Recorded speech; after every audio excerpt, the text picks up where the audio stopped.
right in front of us. And this is because it's come through from an elephant. Now, we've seen the way in which elephants feed. They're not exactly neat feeders, and they're not exactly, they're actually almost not wasteful, but they certainly don't eat everything that they happen to grab or uproot or pull down. And we've seen the way that the elephants will basically wrap their trunks around big thick swaths of grass, yank them up and then beat them against the ground and then chew on them. And this particular bundle of grass. This is the side that has been chewed. It's slightly disarrayed now because of the way that I picked it up, but this is the side that has been chewed. And we've seen elephants do it so many times with grass in their mouths, often watching us at the same time. You know, they're sort of there going, and then it just drops out of their mouths. And every now and again you actually find that. You find the sort of the remainders of what they were chewing, and that's what this is. All still bunched together beautifully. And then, what you don't often find is tiny, tiny, tiny, tiny little millipedes. This is a particularly odd coloured one. It's a very pale one. That's new. That you don't always find on your bunches of grass that have been chewed by elephants. He appears to be pretending not to be anything. Interesting, this feels like it's a different species of millipede. It's very, very light in colour. Could just be a little one, little baby. They obviously get much larger and much darker as they grow older. He also doesn't seem to want to move. It's decided it's going to pretend to be one with the blades of grass. So I suppose we'd better let it pretend to be one with the blades of grass. Yes, all right, there we go. Now, what's amazing about this is we were talking about tracking earlier, and of course we're talking about it with the kids from the schools. So we didn't go into it in major depths. But in terms of trying to find something like an elephant or a rhino, know how clearly it shows up, Chandra? Can you sort of see it or not really? For us, with our eyes, you can actually clearly see the way, the path that this elephant bull, I assume bull, just because it's alone, and this elephant bull has walked through here.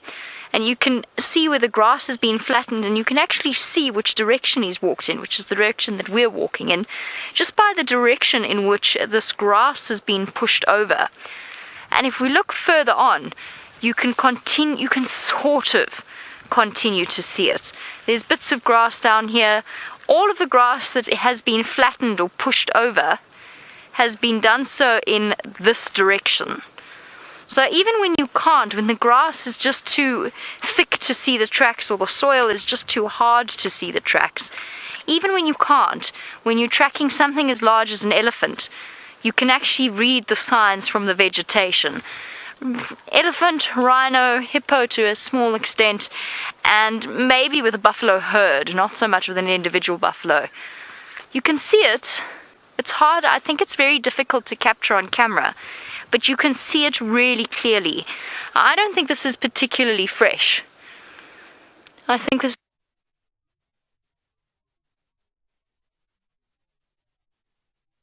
here. Now I'm trying to see if I can see any elephant tracks as we go. And again, I can't. I know it's an elephant because of that mouthful of grass that we saw before and just the sheer size of this trail that we're walking. And this is where it's really very easy to follow something like this. Looking to see if there's any dung or anything like that, just to verify what we've said. Where is that? Whoa! That is one serious drat. I didn't actually get a very good chance to get a look at that. It looked like some sort of meloid. Not assassin bug, what are they called? Blister beetle. That's what it looked like, but blister beetle, thank you. Meloid, blister beetle, that's what I was going for. But I didn't get a chance to see it, so hopefully some of you managed to get some screenshots so that we could have another look at that. Now, what is my favourite small thing to find on a bushwalk? I'm sorry, I didn't quite hear exactly who that question. Zoe, you want to know what my favourite thing is to find on a bushwalk? Small thing. Ooh. I really like spiders. I do really like spiders, especially orb spiders. Dwarf mongoose are always fun on foot if you can spend some time with them. What else? Anything interesting or unusual that I haven't seen before, which happens very regularly on bushwalk, just because there is so much to see. Genre, what small thing do you like to see? Dice moth. That's a very good answer. Dice moth caterpillar, I assume. You mean dice moth caterpillar. Dice moth caterpillars in black with these funny little club-like antennae sticking out of them that wave in the wind. Those are truly beautiful. And this elephant track continues along here. Trying to think. Andre appears to be trapped. Oh yes, you are quite stuck. You are very stuck. In fact, you could not be more stuck. I hope nobody's feeling in any way motion sick. Sorry, it took me a while to unclip Genre. It was caught by the cable tie to this thorn. No wonder you were stuck. Let me just check nothing's damaged. No, it looks alright. It all looks well. I hope you aren't motion sick in any way. There you go, Genre. You may now move. You feel free. Sorry about that, everyone. The world just tilted and crazily on its axis. That's pretty funny. Not as bad as when you fell over the termite mound. That was hilarious. That was very, very funny. We're wandering through here, basically just taking a chance in the hope that Shadow might be around.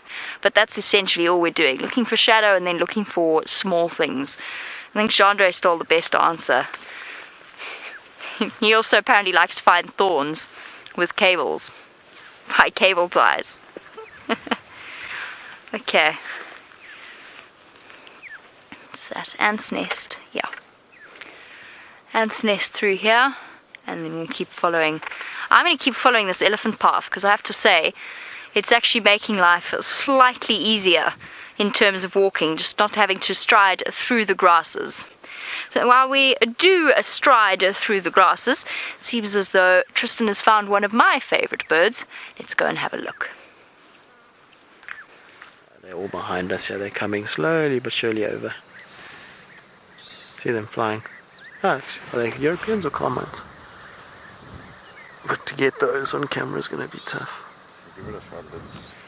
Oh dear, it seems as though Tristan has not managed to, well, he just seems to have lost his radio comms. So you're back with me, whilst Tristan, or at least Final Control, frantically tries to contact Tristan, trying to get him to respond to them. It happens every now and again. The last time it happened to me was during a TV rehearsal, where Nat.Geo was not terribly impressed with me because I completely missed the ad break. Entirely missed the ad break, and that was purely because I'd pulled my earpiece out of the slot that we plug in. So we've all got these earpieces that sit in our ear, but sometimes things go right, sometimes things go wrong, and you get all sorts of things in between. Right and wrong, Genre getting stuck, Genre colliding with that bush willow that he just did.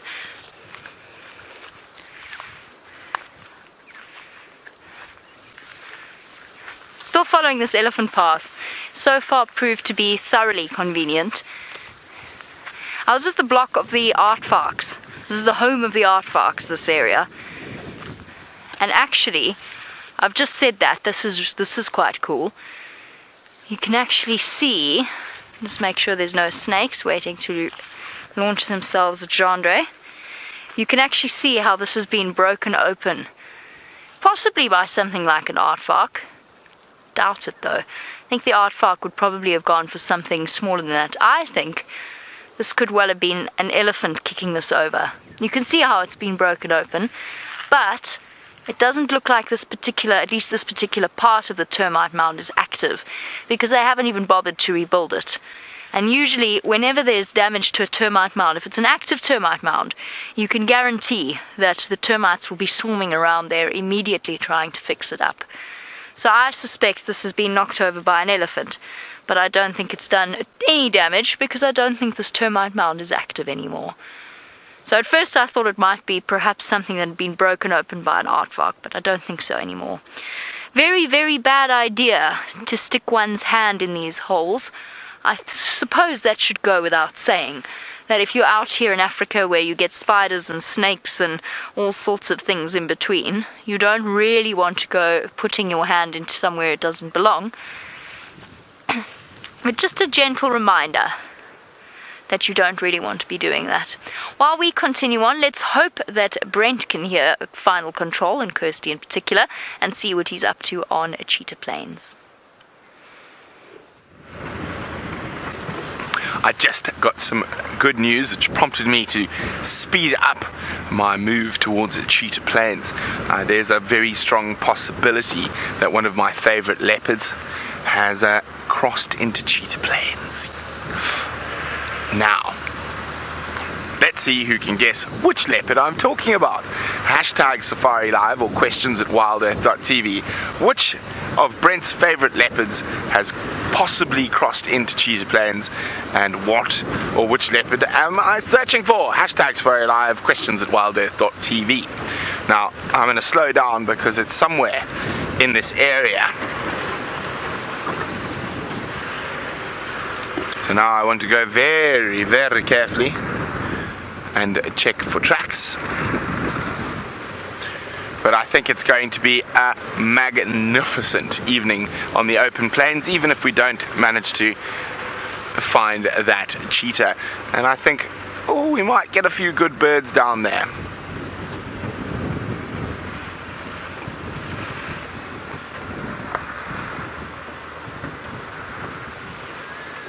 Okay, it is beautifully green. Let's have a quick look here. Any sign of a paw? No sign of a paw, just the sign of an elephant, but not too fresh. It'll be quite nice to see an elephant out in the open plains. We've arrived at sort of my favorite time of the day to arrive at Cheetah Plains, just because the light gets so magnificent, and we're going to go over that wonderful open area, but quickly across to Tristan, who's trying to catch a bee eater that took off and flew away. It was a naughty little bird. Unfortunately, it decided to vacate as we were having a look at it. But maybe we'll find some more of them. There has been quite a few of them flying around here. So I'm going to just slowly go along here, and maybe, just maybe, we'll get lucky and one will be landed somewhere that we can get a view of them. They are absolutely beautiful. They have these amazing coloration. And the one that we did see was looking very pretty on its branch.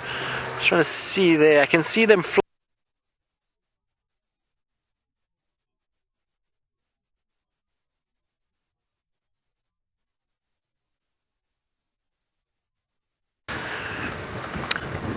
So the bee eaters are always quite tough because of their movement. They tend to fly quite quickly and very erratic in the way that they move, because they sit on these trees and then they kind of fly down and swoop and grab little insects. So there's one that's flying in the distance there, but no, I don't think we're going to win with these guys. A little bit far away, but they were around. We'll just have to try and find them somewhere else. It doesn't count, unfortunately, unless we can get it on camera and live. We can't use it for our little bird challenge, so alas, we shall carry on and see what else we can find. So I did get a report that Tingana's tracks looks like they've come down and onto Arathusa, so we're still looking around trying to see if we can find them. So far no sign. Oh, there goes our bee eater. It's just flown off. You see it there, Dave? There's a whole flock of them. So they've just been flittering about in those dead trees there. I think they're playing games with us. They're trying to get us to look like fools. And so far I would say they are succeeding. Anyway, that's the way it goes. It's the challenge with birds, is that they do fly, and so it's not the easiest thing to keep watch of. But there is a beautiful starling in the tree to our right here. So and it is looking absolutely magnificent in that late afternoon sun. And that is a Burchell starling. It's got the dark eye and very long tail. Look at those colors, absolutely incredible. Alright, so as it takes off, we are going to take that as a sign and go across to Brent, who's got some birds of his own.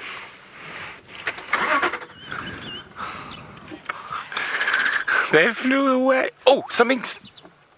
Oh no, don't worry, false alarm. Ignore me.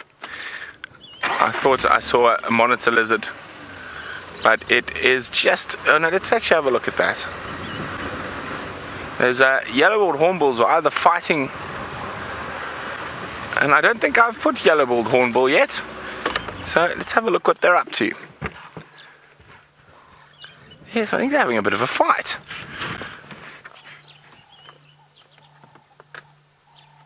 Oh, look at that.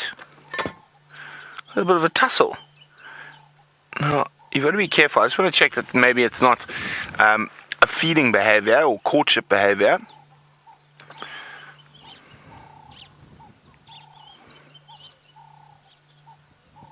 There we go. It looked a little bit more like courtship than fighting to me.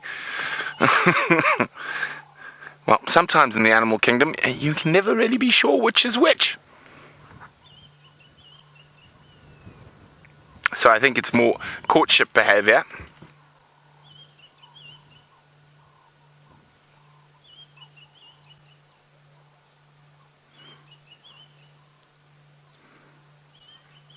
It could also be... I can't see the other one clearly.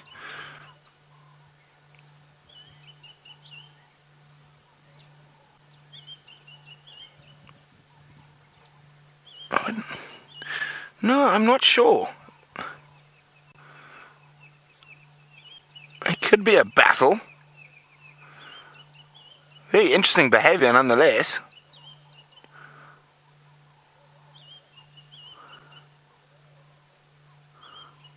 No, I think it's a fight. It is a fight.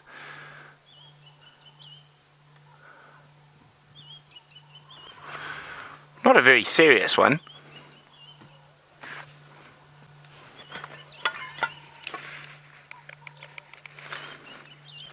Well, one seems to have calmed down now.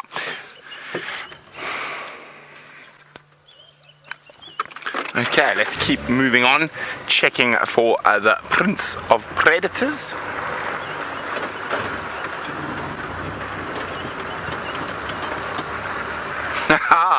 So a lot of you said I'm looking for Inkanyene, but you would have been incorrect.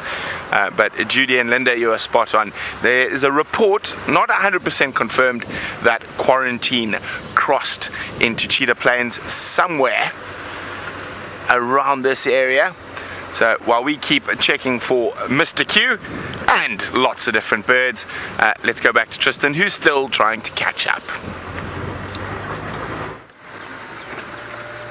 I am indeed, Brent, but the birds are not playing along. Every time we find a bird and stop, they end up flying away. But there is a red-billed hornbill, so from the yellow-bills that you had just now, we have another one just over.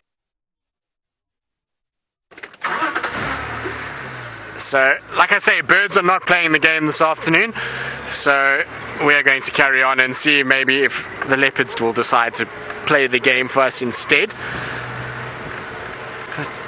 I think we had at one point there while you guys were with Brent, we had a rattling cisticola, European bee-eater, red-billed hornbill. I think there was a couple starlings in there as well, but alas, not live, doesn't count. So we shall carry on trying. So we're going to go back to Brent, who I believe has had a little bit more success and has a bird with a kill. Well, it just gulped its kill. And have a quick look at that. Let's zoom in a little bit. Now, this is one of those tricky cuckoos to identify. So let's test your birding skills. Now, it's one of two species. Now, which one is it? If you know the answer to which cuckoo this is.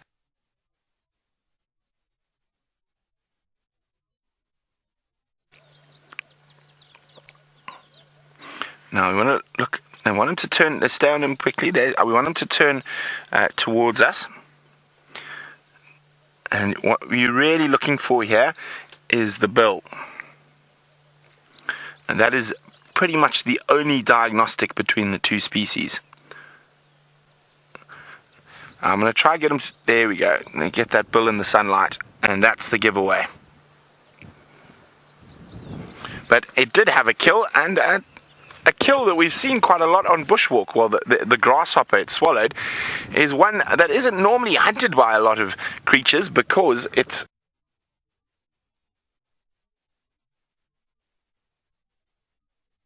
I didn't know the cuckoos ate the elegant locust, so quite interesting for me. Unfortunately, he did manage to gulp it down before we arrived.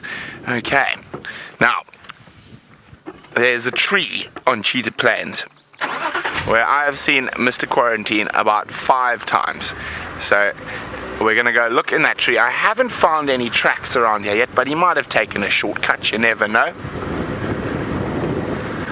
And we've got our first answer in, a grey cuckoo. No, it's not a grey cuckoo. Okay, let's have a look here. This is Mr. Q's tree. For those of you who might be new and don't know who Mr. Q is, Quarantine is a big male leopard who's actually one of Karula's sons. And I found him in this tree 5 times, but he's not here today. But well done to Stella and who else? I forgot. I didn't hear now. And Stella and King, who are spot on correct. It was indeed an African cuckoo. So I'm going to show you how to tell the difference right now. So there we go. There is the African cuckoo, and that's what he was. Let me just make the picture bigger. There we go. Oops, sorry. There we go. There's the African cuckoo. Now, I told you to look at the bill. So the African cuckoo has a much longer yellow section at the base of the bill. Now, the one that looks like it is the Eurasian cuckoo, or the common cuckoo. And should be one back. There we go. And you can see far less yellow on the bill. Now, just because I've got the common cuckoo open, I have to, just because I like the sound so much.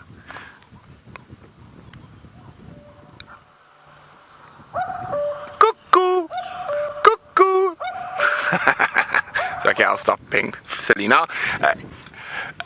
So you will never hear that in Africa, but those viewers of ours that live in Europe will hear that common cuckoo calling extensively during the summer months. I remember being in the south of France, and I've seen them in Africa, but I'd never seen them in Europe before, running around. The Frenchies thought I was a bit mad, running around with my binoculars trying to find a common cuckoo.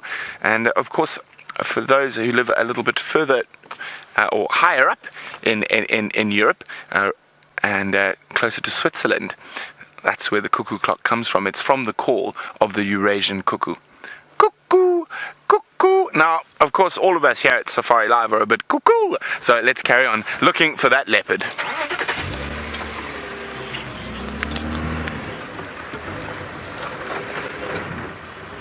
Now, a place like 3 in a Row Pan, as you can see, as you saw as we drove up, it's very full of water.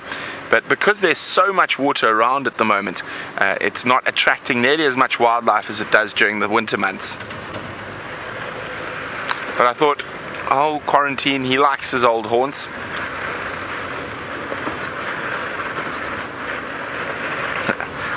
So we're going to continue looking for Mr. Q. While we do that, let's go to Jamie, who's trying to add to her collection of pepper tick bites. I'm certainly doing some adding to the collection of pepper ticks, but I want to play a little bit of a game with you. And that is just to give you an idea. Xogile is now, due to the fact that he has fantastically, wonderfully muscular calves, able to bend down and walk with the camera and show you exactly what it must be like to see things from the perspective of a leopard. So he's walking at roughly Karula height. That's basically Karula head height, where he is now. And you can just see through this block how incredibly thick and tall these grasses are. So she's walking down here. It's not like she can make herself taller. She can stretch her head up a little bit, but really there's not much she can do about making herself taller. So imagine you are trying to hunt now. And yes, certainly she's got a great sense of hearing, but the wind's blowing. That's what she wants. She wants to hunt with the wind blowing. So what's the first thing she's going to do?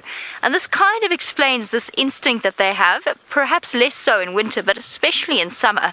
And why, when we're tracking a leopard, the first thing that we're going to do when we lose the tracks walking in this sort of general direction, there's a very good chance a leopard is going to go straight up a termite mound like this, because that's the perspective that they are walking at all the time. That's where Xogile and Hosana, that's the way that these animals see the world, unless of course they're up a tree or a termite mound, which is why whenever we're tracking leopards, by the way, we're still on that lovely elephant path, it's very convenient, which is why when we're tracking leopards, the first thing we're going to do is come through to a termite mound like this, because if their tracks are walking in this direction, this is probably where they're going to have gone.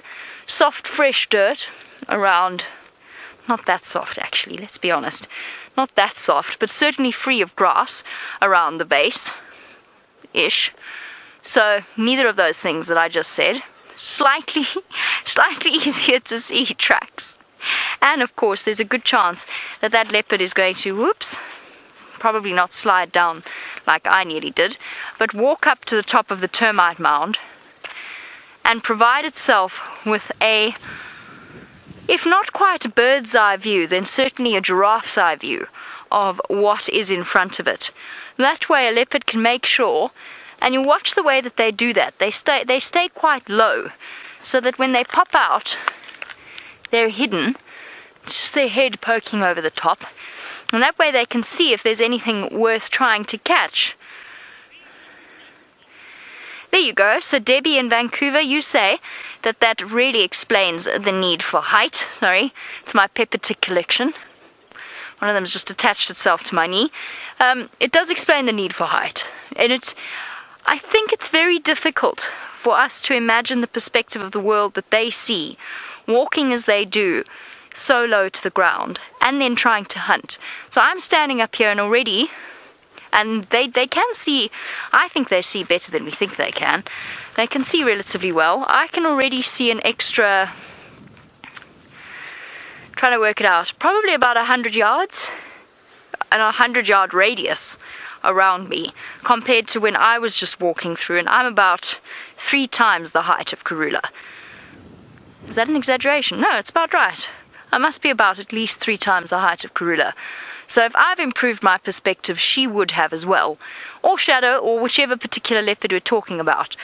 And then from here, she's going to look, in theory, know how well this actually works in practice with Karula, because tracking her is like trying to be a mind reader. In theory, she'd look around and she'd go, okay, I want to go to that marula tree, or I want to go to the termite mound that's over there, or actually I want to go and catch that steenbok. That is, it's an imaginary steenbok. I can't actually see a steenbok. So you get the idea of the way in which they think. And being able to think like that, in theory, should help us track the leopards. In practice, does it? Probably not, especially not with something like Karula, with a leopard like Karula. Maybe with Tingana, you never know, but with Karula, not so much. Right, let's see if I could do this descent. And of course, then they make it look comfortable. These termite mounds, I promise you, are not comfortable. Okay, that's quite comfortable. Actually, that's the perfect seat. Sorry, I'm going to just stay here now. Found a perfect place. Now, Zoe, you want to know what am I scared of being bitten by on bushwalk? Nothing really. The chances of being bitten by a snake are infinitesimal. They're so unlikely. Am I afraid of being bitten by pepper ticks? I'm not afraid of it, but I really prefer not to be. And at the moment, I mean, look, okay, I'm not complaining about it, but you did ask. So at the moment, you could sort of see the pepper tick scars that we all bear around our ankles, around our feet. Oh, sorry, Chandra, moved without warning. Definitely should not.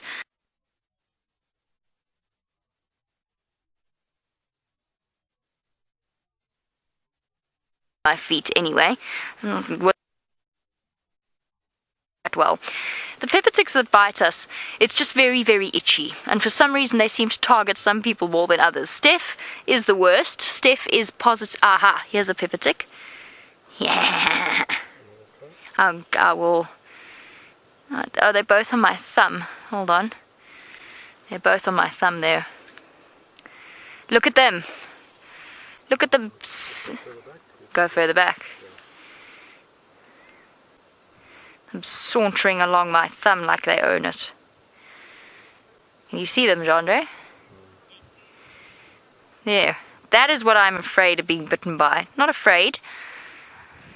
I do not enjoy being bitten by. And they're so tiny that they're really, really hard to see. Which means that you don't always spot them before they've embedded themselves. Like that one, for example, has vanished. There were two. I can now only see one. And that disturbs me. Sorry, Jandre. That disturbs me immensely. That was my fault, everybody. Because I'm now trying to look for the second one that's gone missing.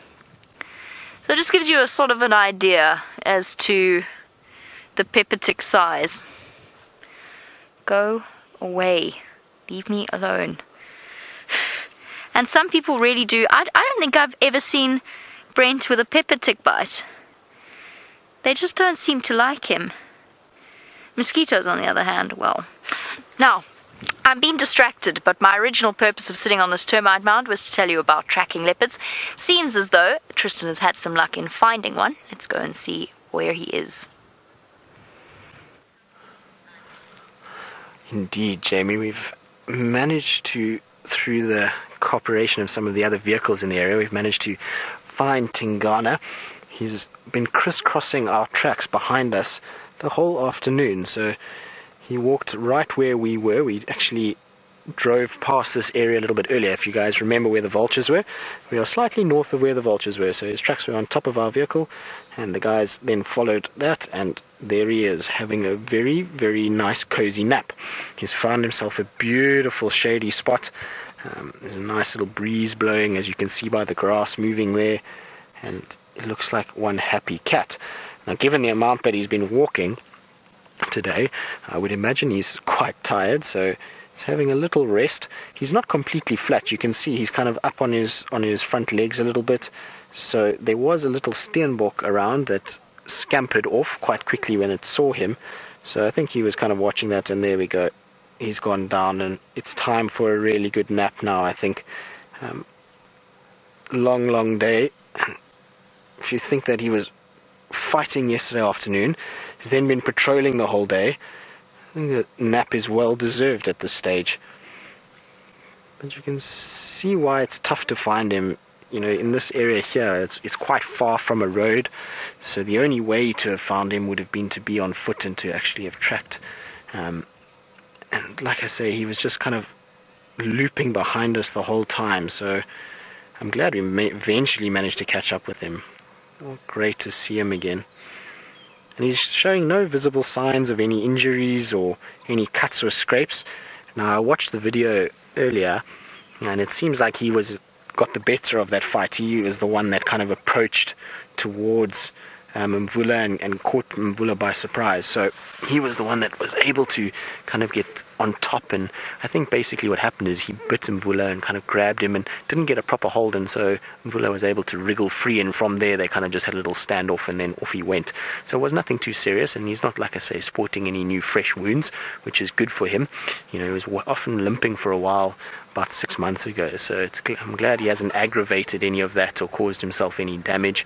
At the moment he looks really fine, but like I say, it's a perfect place for him to rest. I'm surprised he moved around as much as he did during the day. It's obviously been quite warm. It was about 31 degrees or 88 Fahrenheit when we got going this afternoon, and his tracks were from this afternoon, so he was walking around all through that period, which is generally a very hot time of the day, and a time of the day that you wouldn't expect a leopard to walk around. Everybody always has this preconceived notion that leopards are nocturnal only, and that most of their sort of active periods would be at night, and it's not necessarily true. As we've seen today, he's walked around quite a bit during the day, and now he's having a little rest before the sun starts to set, and then he knows once that sun sets, it'll be better for hunting. But you can see he's woken up a little bit, and that's because the vehicle is just moving out now. So he's popped up. There's another vehicle that's approaching. We are in an area where, obviously, there are commercial game drives, and so they often will come in and view.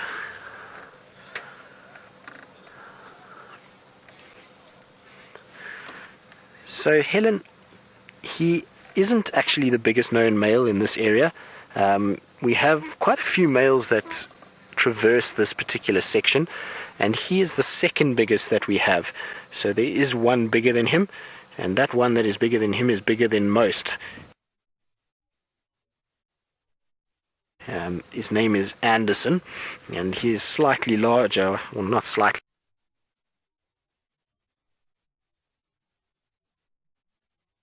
Quarantine, one of Karula's other little cubs, who's not so little anymore, is probably edging towards the third biggest that we see in this area.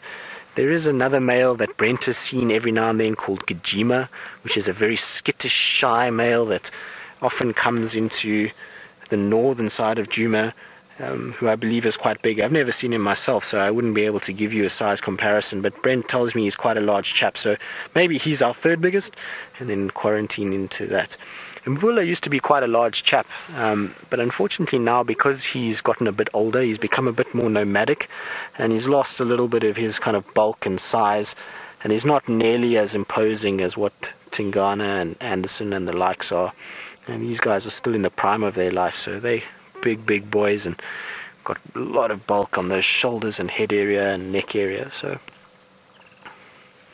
but I have seen Tingana and Anderson square off. I've seen them walking side by side, and while Anderson is quite a bit bigger, Tingana does have a much bigger dewlap. So when we talk about the dewlap, we talk about the fold of skin that comes under the mouth towards the chest area. You can see it all folded up under his jaw there. It's all kind of squished up there, and so that hanging skin that he has there is much larger than what Anderson has got. Anderson's neck is still, or his dewlap is still quite small. It will get bigger as he gets older. Anderson's quite a bit younger than Tingana.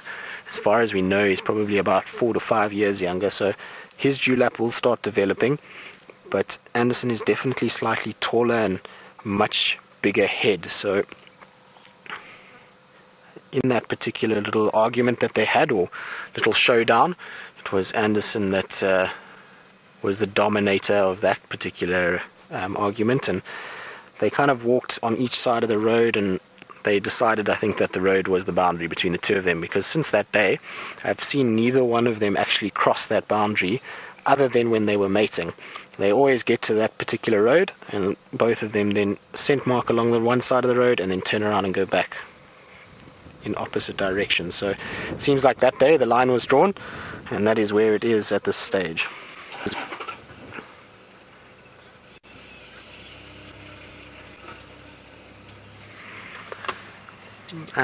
So Lucy, you would like to know how much bigger Tingana is than Karula. Well, Karula being a female, she is quite a big female. She's not the largest I've ever seen, but she's definitely not the smallest. She probably weighs, I would say about maybe at the most 50 kilograms, probably closer to 40 kilograms. So she's about 80 pounds, whereas Tingana over here is probably a lot bigger than that. He's probably closer towards 80 kilograms, so he's almost 160 pounds. So he's over double, probably close to double her size, so quite a lot larger, and you can see it when they come together. It's quite a difficult thing to explain to people, and I've had a lot of guests on my vehicles that see a male leopard and they always think, well, he's not as big as we thought he would be, and then they see a female and they comment, that she's not that much smaller than the male. But when you see them together, you can then really notice the size difference. It's very, very obvious how much bulkier and bigger the males tend to be. They tend to have much taller and bulkier shoulders, and obviously that head area is just so much larger. So you really only get an appreciation of the size when you have the two of them next to each other. It's a lot more extreme than what you would see in lions, for example. So female lions and male lions, they actually look quite similar, where in terms of size, when they're walking along, the male stands slightly taller, and obviously his mane is much bigger. But with male leopards and female leopards, male always much larger. All right, so while we give Tingana a bit of time and see if he's going to maybe wake up this afternoon, we're going to go across to Jamie, who's spotted something in the distance. Spotted something in the distance, and we're going to be very, very, very quiet because we're going to try and sneak up on this particular creature. Now, this particular species is one of the most dangerous, as being the Conner drone piletus species. Now, I don't think he has the faintest clue that we're here. And actually, I'm not entirely sure exactly where he is or what he's doing. I think he might be having a small nap. Aha, he's flying the drone apparently. What do you think? I think we should go sneaking up on him and see whether or not he spots us. Now, he's a good, about 100 yards ahead of us. And it's not particularly easy terrain, especially for Xogile, but let's see whether or not we can't surprise him. I'm now starting to, this is why I've always been bad at practical jokes as a kid and as a teenager. I always feel too guilty. Right at the last moment, I give myself away. Like you say, we're habituating Conner, or terrifying him. I'm not entirely sure which this counts as, which is which in this particular process. He might never come near us ever again. But it's just too good of an opportunity to miss. Let's go this way.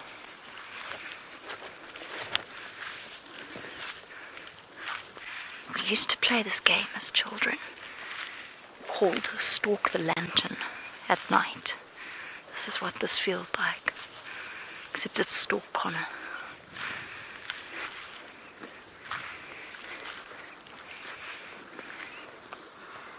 He still hasn't spotted us. He's further than I thought. Okay, let's keep going.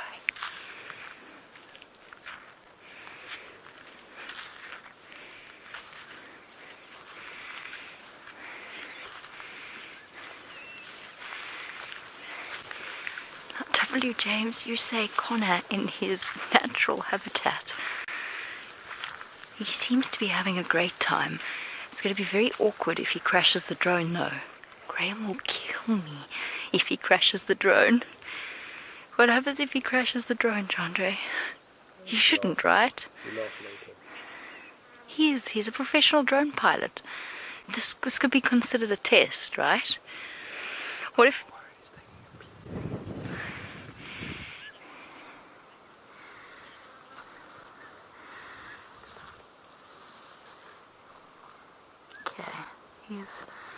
He's not having a toilet break or anything, so it's okay. We're not going to completely embarrass him. We're just checking.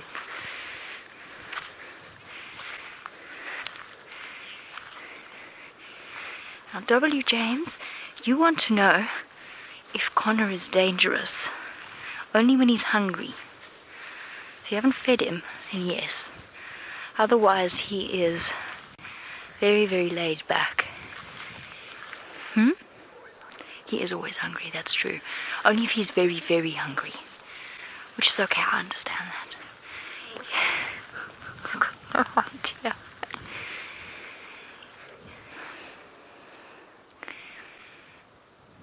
I mean, we could actually actually really scare him, you know. We could creep up right behind him. Just push the vehicle.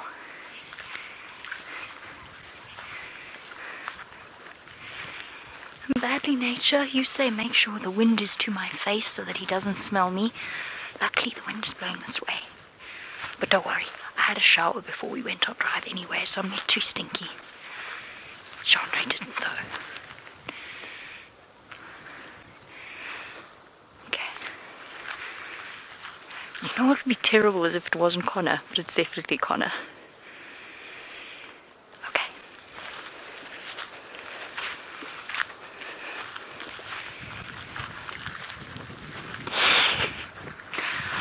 I feel so guilty.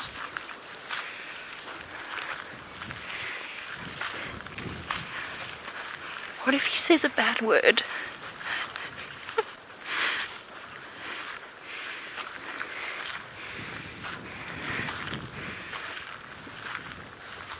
I'm scared he's going to say something he shouldn't.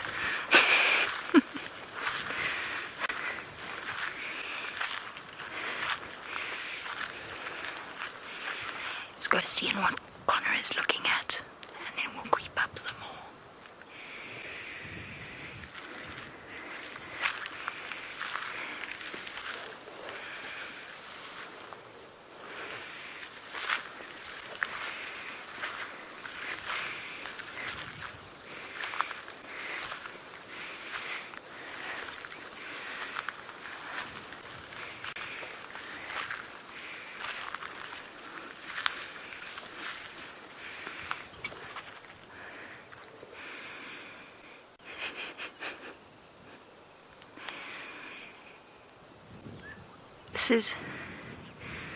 This is going to be absolutely hilarious. I'm just worried about what he's going to say. Should be okay.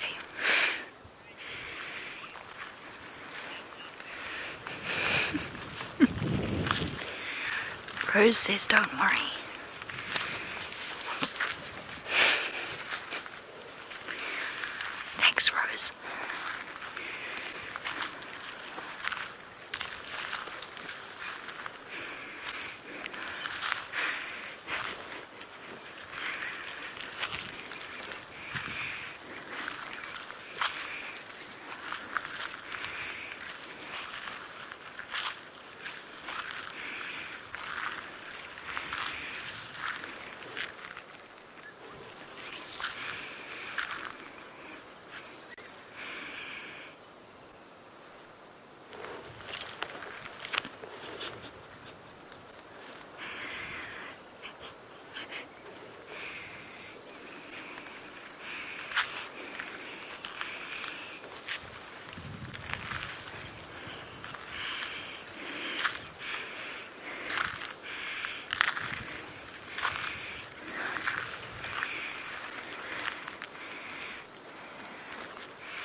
Before we could warn you.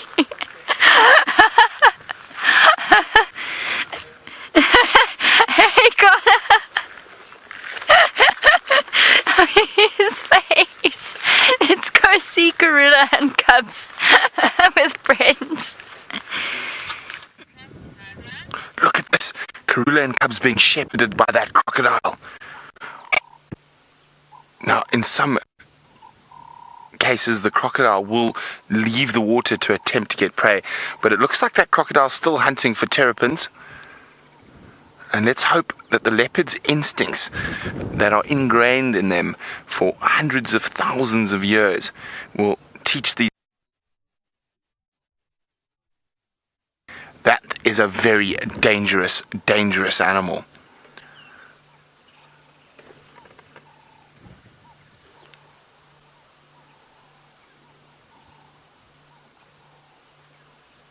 Now that croc is too big for these leopards to take.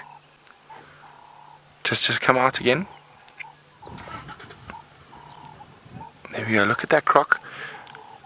It's still feeding on terrapins. And he's got one. That is a big crocodile. Now, leopards have been known to attack crocodiles, but as I said, this one probably weighs close on 300 kilograms. Maybe not 300, maybe 250. But Karula, what are you doing? She's coming closer to it. Isn't this amazing? This is not something you see very often. Two apex predators within about 10, 12 feet of each other.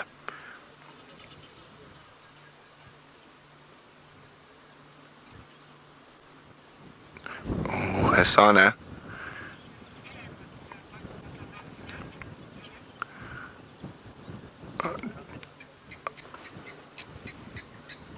I'm just watching Hosana.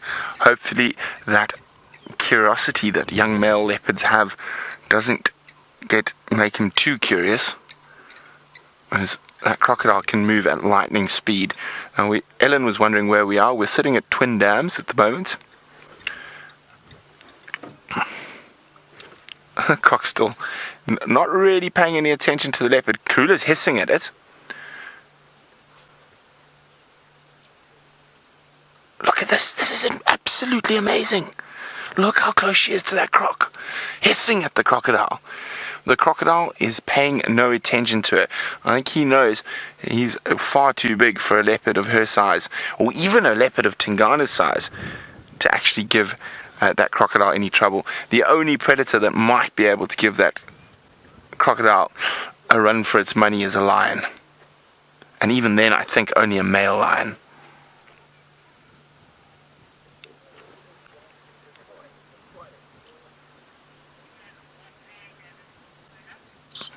Now, I know a lot of you might be nervous for Karula. I think she knows what she's doing, though. I'm just going to move forward a little bit.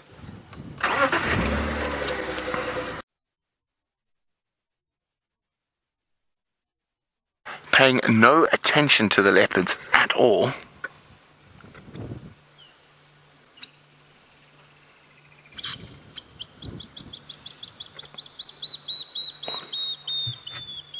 This is unbelievable.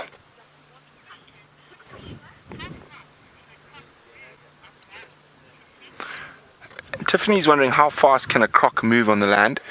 Fast enough, Tiffany, but not nearly as fast as a leopard. Well, that hiss at you, crocodile.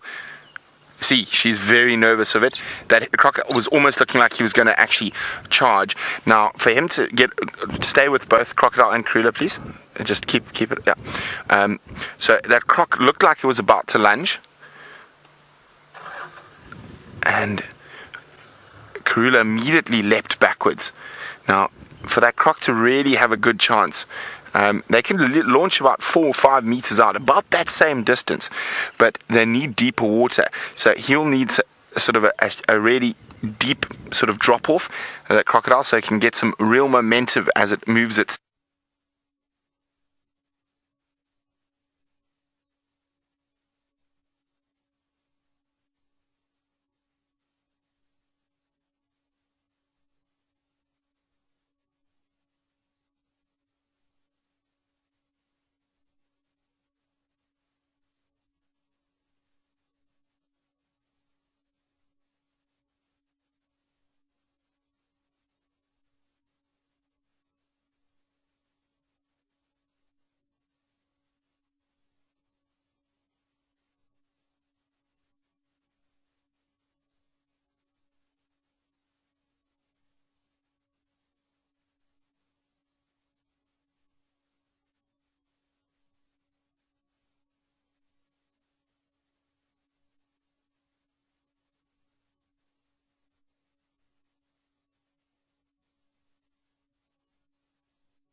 she is.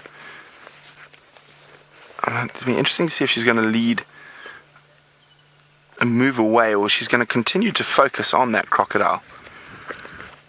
Now, the reason she's probably she's going to move off, was going to focus on that crocodile, is because it is such a danger. She does leave the cubs in this area so often.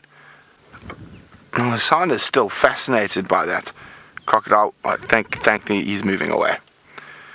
Now, hopefully, this has been a good lesson for the royal family, or for the cubs in particular, that crocodiles are dangerous. If mom's that nervous, and then so should they be. Oh, look at, sorry, that croc looked like he almost got a nice terrapin there. Now, if I had to lie down next to that crocodile, I'm just under 6'4", I would say, what do you think? Quite a bit longer than me, I would say, probably 9 foot. So, a sizable enough croc to really do some damage to a leopard. But I still find this terrapin feeding behavior fascinating. It means while this croc's been in twin dams, it hasn't had any luck. There hasn't been any poor unsuspecting impala that's wandered down here. And that's probably one of the main reasons it left Chitwa Dam, is because, and there is also a bigger crocodile in Chitwa Dam, and the competition probably wasn't working too well, and also with the added water in there now, the catfish and stuff are getting harder to catch. So it's moved into this smaller water hole, hoping for less competition. But nothing's wandered down. But crocodiles are such survivors, and you can see eking out an existence on terrapins. It looks like he's finished fishing that shallow section. Well, Hosana is not the only terror of terrapins. It seems like we've got a crocodile who's the terror of terrapins as well. Okay, let's keep up with the royal family. And thankfully, I've got some more than likely excellent news. So those cubs crossed south this morning with Jamie. Saxon called me when I was on Cheetah Plains looking for quarantine, and he told me Karula was heading and she was calling for the cubs. I've just got to get through this little bad signal spot, and then we'll be back. But in the meantime, let's go to Jamie. That was a bit nerve-wracking, not the sneaking up on Connor, the fact that Karula was playing games with a crocodile. That sounded absolutely terrifying, but she knows what she's doing. It's probably not her first crocodile, I would say, in the last 12 or so years. You'll be happy to know that Connor bears us no ill will for our sneaking up on him. He didn't crash the drone. The drone is in one piece, and has just done a massive flight all the way around Djuma. So he isn't too angry with us, fortunately. It was a bit concerning at one point. I thought he was going to be terribly cross. But what that did do was make us a little bit late. I did want to sneak up, and I didn't want to be right on top of him when I scared him, just in case. Just in case he fell over or something terrible. I would have felt horribly guilty. But it's alright. He is fine. But we are slow but surely running out of lights. We can start racing towards home. Let's go back to Tristan and Tingana. So indeed, we're still with the Tingana, and really not much has changed. He's hardly moved a muscle. He just got up slightly and turned around and tucked himself into a little ball, and has become absolutely flat again. Every now and then he kind of perks his ears up if a vehicle comes in, but you can see there he is not too interested in doing too much at this stage. So I think we're going to carry on and leave him to it. Like I said, there's no kind of visible sign that he's actually going to get up and get moving. He's very, very stationary, and there's no prey animals that I can see anywhere close by. So we were on an edge of an open area, and there was earlier quite a big herd of impalas, but they've all drifted away, and so there's no real kind of animal that's around that's going to get him to go and get him to get up. So I think we're going to carry on and see what else we can find. Like I say, he has had a long day, this particular male, and so I'm pretty sure he's going to have a nice long rest. Alright, so while we leave Tingana and see what else we can find. We're going to go across to Brent, who I believe is still with the royal family and watching their little shenanigans.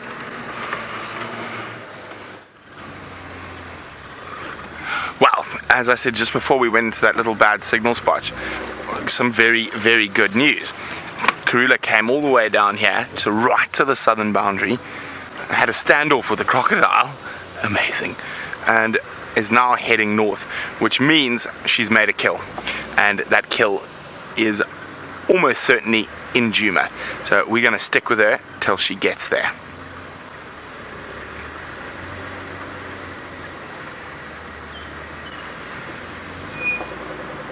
Now I heard Monkey's alarm calling after drive this morning, very close to Inga's house, and I wonder, and for those who don't know, Inga's is where Jamie and I live, and Alex and Anwar, whether maybe possibly Karula has made a kill in that area sometime after game drive around 10 or 11 o'clock this morning.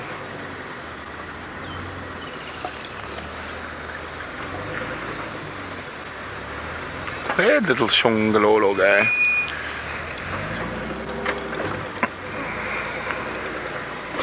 Now look, you can see that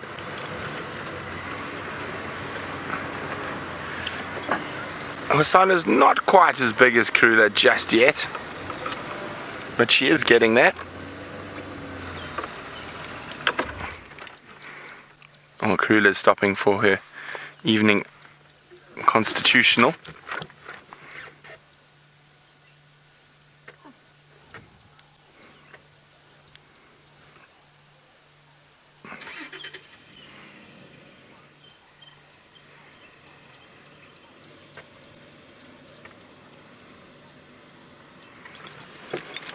Okay, I can't see where the Xogile is gone, but she ran off into here somewhere.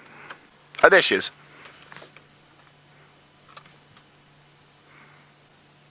Ooh, hungry, hungry cubbies.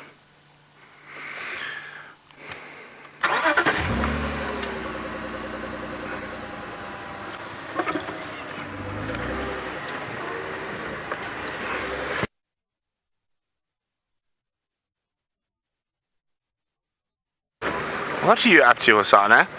Coming back down the road towards us? What have you smelt? Nah, off he goes.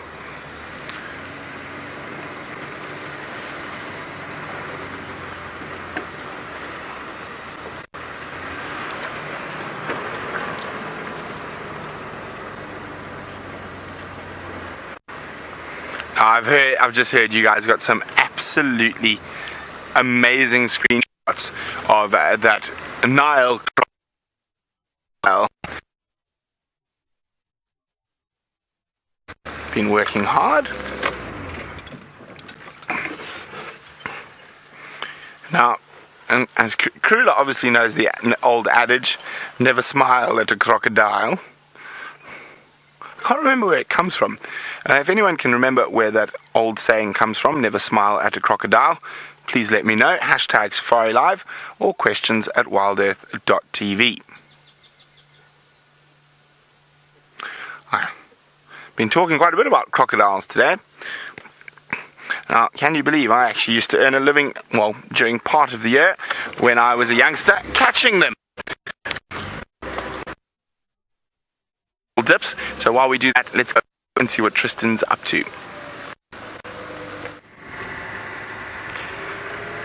So we've left that area of Tingana and we're just having a little look around, just trying to see, maybe you never know, there's some sign of shadow maybe popping out, given that our luck has changed and Brent's got leopards, we've got leopards, maybe Shadow's going to pop out and we might get a visual of her. Wouldn't that be quite special? It would be really, really nice to find her and just to find where she is.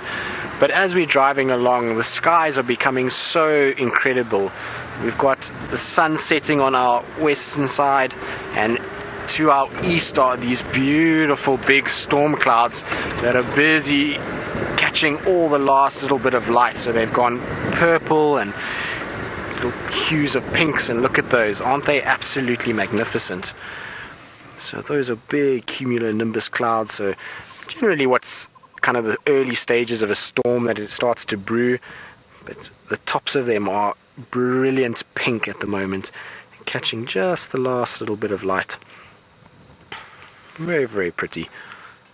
So that promises to actually be quite an interesting evening, and maybe that's why Tingana is still so flat and sleepy, is because he knows that there's a little storm brewing on the eastern front that might blow in, and when that storm does blow in, then obviously it's going to make life for him a little bit easier to move around. So he'll be able to kind of go into these thickets, and if it's stormy and cloudy and very, very, very windy, it makes it a lot more difficult for the prey animals to hear what's going on. So just quickly going to say hello to Neil. Hey Neil, you well? Good. Hello everybody, how you doing? So I think they're on their way to go and see Tingana, go and see what he's up to. And isn't that quite special to be on a game drive, especially like I say in these beautiful conditions, such a pretty afternoon, and then to go and see such a beautiful male leopard. It's quite a special experience. So very, very lucky people there. Now I think we've got a bird on our big dead tree. Scratch that one off and know that we're even on the hornbill front. Just listen to it calling. And off it goes. Oh, just to the other branch. So still calling away. Now there isn't any other hornbills around. Generally when they start calling, oh there's the other one. The other one's on the bottom left. So they're busy having a little conversation. So a pretty similar situation to what Brent had earlier. I'm not sure if it's a fight or just a bit of chatter between them. The other one is completely silent. So much like Brent and myself, I just keep quiet and Brent just doesn't stop. So that's pretty typical of the two of us. So we found the two hornbills for myself and Brent.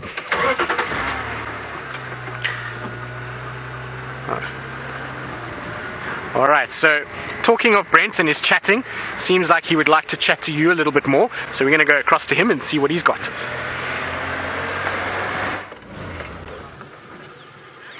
We're still with the royal family. They're still heading north. And hopefully she's caught a big impala or a big inyala and put it safely in a tree.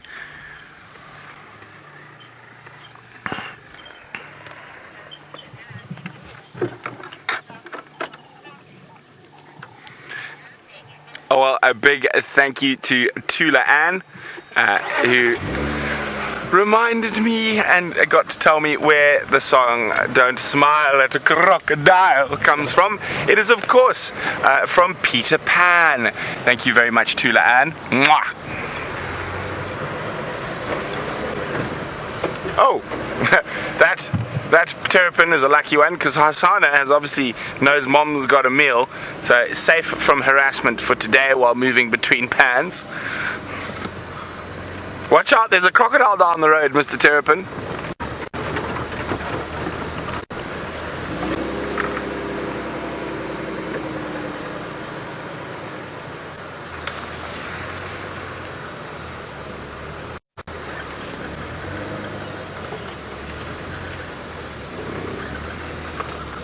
You can see how Karula just is going dead straight, while the cubs are running around, jumping, going off the road.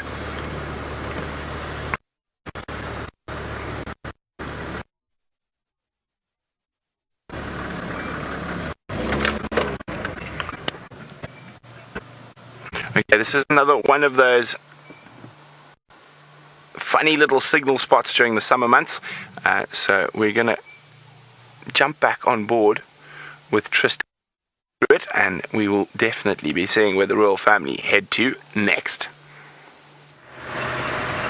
Well, welcome back. I believe the little gremlin has jumped into the signal for Brent there and is busy playing games, as they do. Oh, a little bit of a corrugated section of the road, a not very pleasant part of the road to drive on.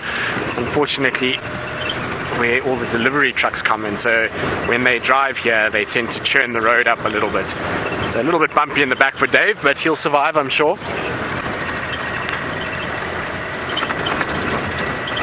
So like I say, it's turning into a beautiful evening. The wind is starting to drop a little bit, so I'm sure the conditions at the moment are really, really nice for the prey animals. They'll be quite happy with fairly clear skies, and the wind dropping means that it's going to be at least quite bright for the meantime.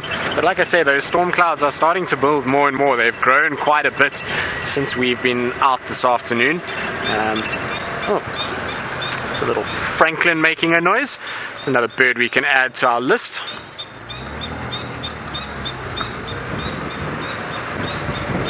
He's just sitting on top of the termite mound.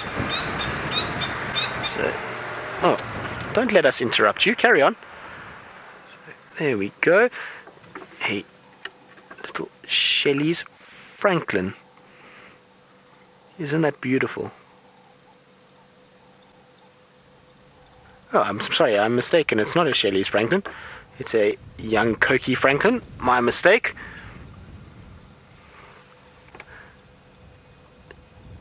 So it's just starting to get that little dark head. I'm actually not 100% sure. It's an immature bird, so it hasn't got that moustachial stripe yet of the Shelleys, but it looks too big to be a Coqui, so I just want to make 100% sure quickly. In this gloomy light, sometimes it's a little bit difficult to see. The camera does a good job of exposing them and making them look really good. So through my binos, that they are here, so very, very good place to be. So I believe the gremlins are out of Brent's signal and he's back with us, so we're going to go back to him and see what he's got. Well, look at this. Karula is passing right next to us, and there's some impala just here. Oh, they've spotted one of the cubs. There we go. They must have spotted Hosana. And I thought she might get lucky and really come in really close to them, because they were literally just on the other side of the bush. So you're going to see her walking towards them now, and they're running off. Oh, she's going to stop for a drink while the impala shouted her. Oh, she obviously decided that drinking at 20 was a bad idea.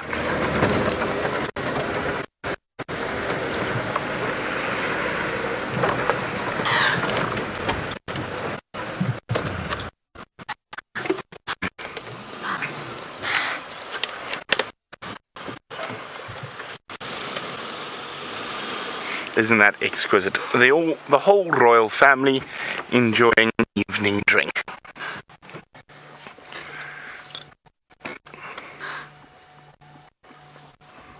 And of course you can hear the upset impalas in the background snorting away. Leopard! Where? There! Leopard! I can see it!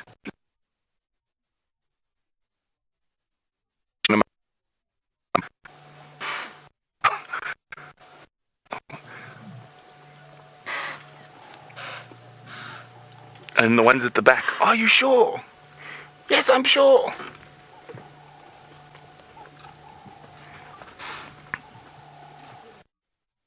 Cubs are getting very, very boisterous.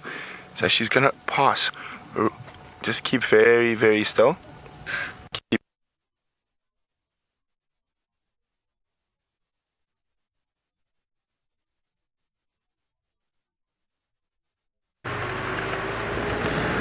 Welcome back, guys.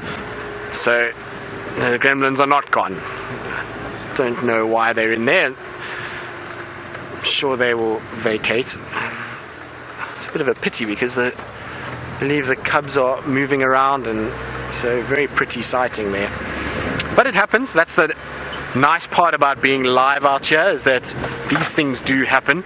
We do get little gremlins and little things that interfere here and there. It certainly makes things quite interesting.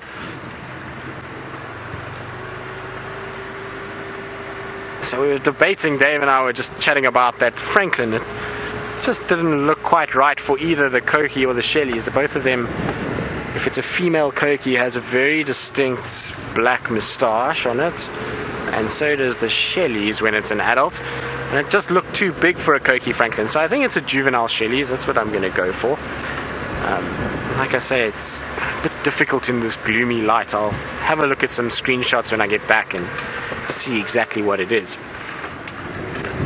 so that we can confirm it for the list. I think we've done a bit of catching up with Brent. I know he's had a few birds today, but hopefully we've caught up a little bit. It'd be actually quite interesting to know what the score is now, so those of you who are keeping tabs, let us know what we finished up on this evening. I don't think there'll be too many more birds from now, so I'm sure we can at least get a tally in, so I know when I go to bed at night what the target is tomorrow. I've got to pull up my socks a little bit by the sounds of things.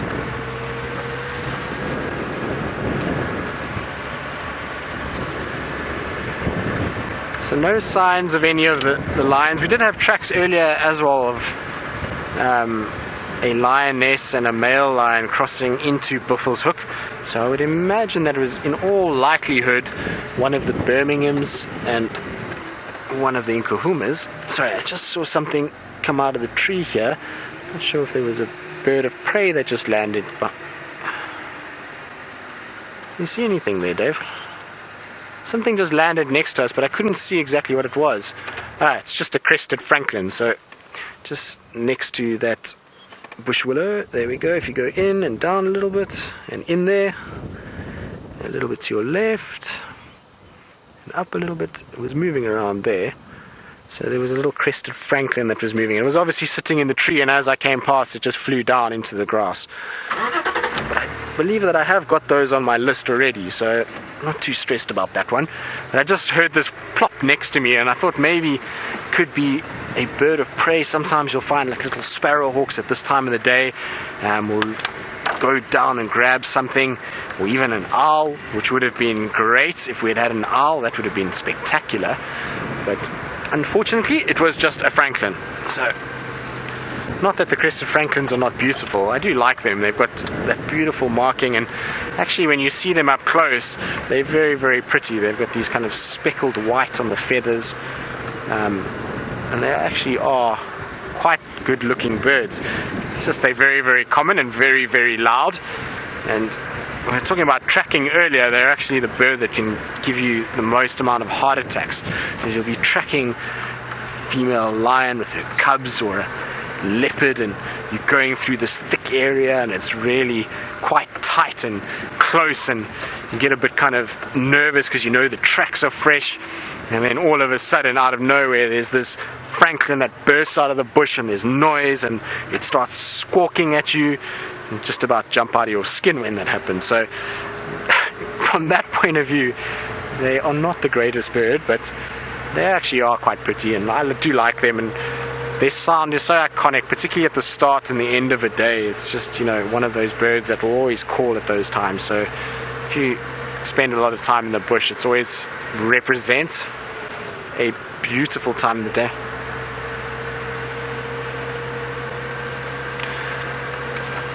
So Nev, you've given us the update on the bird list. Seems I've closed the gap a little bit. I believe you said Brent on 28 and me on 17, so it's not too far off, only 11. I'm sure we can close that gap quite quickly. I think a morning of concentrated birding should get us there. There's still so many birds that we haven't put on our list. Ones that are very, very common. A lot of redback shrikes around at the moment that we haven't gotten. I don't think we've got any cisticulars, so still quite a few that we can get. Alright, so we're going to go back to Brent and see if his signal will hold, and hopefully it will, because I believe it's a beautiful sighting that he's got there.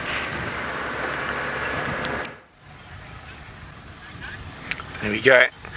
And they're still being lovely and playful, especially now as it gets cooler. And we're going to stick with her. Hopefully before the end of the safari she leads us to whatever she's killed.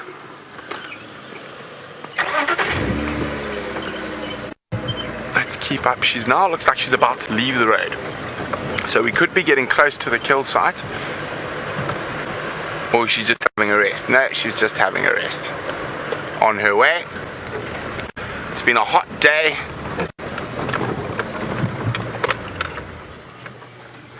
Oh, she's up again. And I think Hosana and Xogile seem to be getting more and more excited.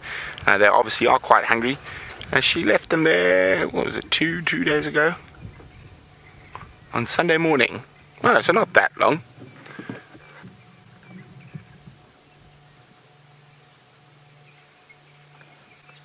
And there's Mom, the queen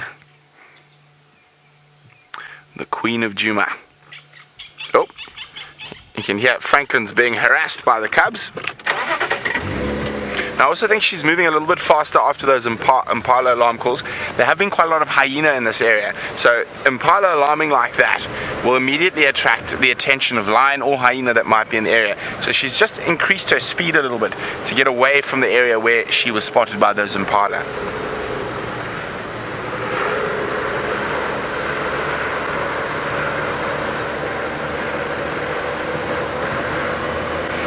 What a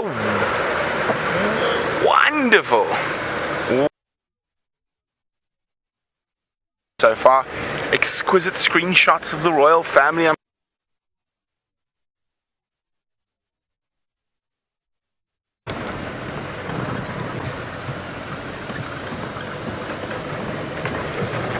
Now, as we all know, the royal cubs recently enjoyed their first birthday. Now, one other thing that this means is that they are now old enough to have lights on them.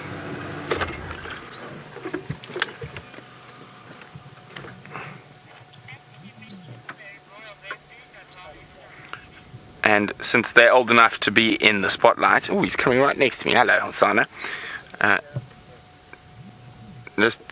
Since they're old enough to be in the spotlight, they are now superstars.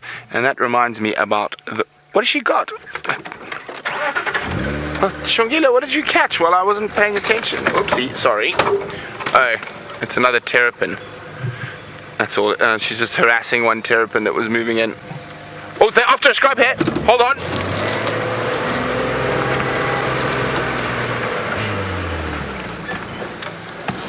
Hosana's still, oh no, Karula's still going after the scrub hare. Right in the distance there. I think it escaped though. Maybe she hasn't caught anything. Maybe that crocodile prompted her to move.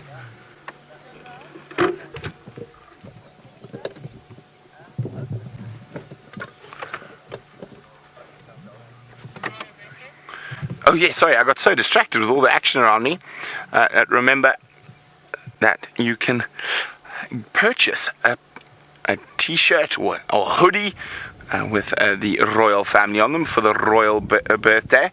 And here we go. This is one of those ones for some reason, like when I first started, I struggled to say questions at WildEarthTV. And there we go, royal birthday at WildEarthTV. Oh no, royal birthday.wildearth.tv. Kirsten, help me out here. There we go. Okay, there's a strap, thank goodness, take the pressure off. But there we go, the royal birthday. So remember, you can also get a beautiful digital print that you can print out of the said royals, and for a contribution towards us moving through up into Africa, possibly to gorillas, to the Mara, and all sorts of hopefully other amazing places. Now, where are the royals?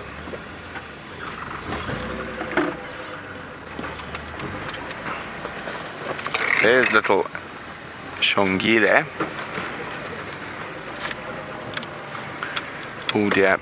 If Karula goes into here in the dark, I think we're going to struggle. I can only see Xogile and Hosana. Karula's on the road. Oh, good girl, Karula. Okay, well, let's stick with Mum. On the road behind us. Oh dear. Well, how did she do that? There we go. Hello, little man. Now, Susan's wondering, have I ever seen a fishing leopard? I have. I have seen them take catfish out of mud wallows before. And I've seen that in Botswana. Well, there we go.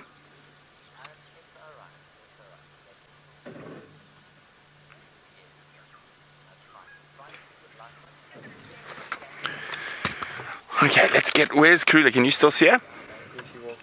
She walked past us. Wonderful, wonderful, wonderful. Oh, no, there we go. While I look for my spotlight, Laurie would like me to explain spotlighting.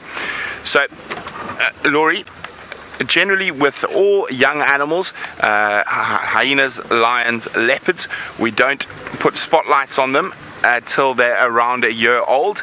And the reason for that is there isn't any proper scientific proof that it's going to affect them in any way, but while those young animals are developing, we'd rather not take the risk. And also, specifically, where did she go? Specifically with cubs in the Sabi Sands, there is another predator out here, the spotted hyena. Did she just give me the slip? And the spotted hyena is highly intelligent and has actually learned, often where there's a spotlight there could be a predator with another kill.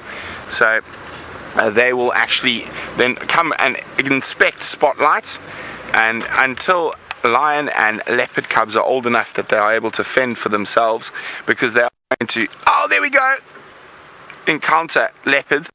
The leopards are going to encounter hyenas and other creatures while they're out here.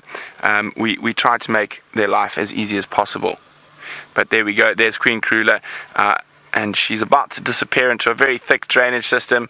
So from all of us here at Safari Live, and most especially the royal family, it's been a blast, and we will see you all again tomorrow morning for the most beautiful sunrise, hopefully, and the sunrise safari. Good night from all of us. See you tomorrow.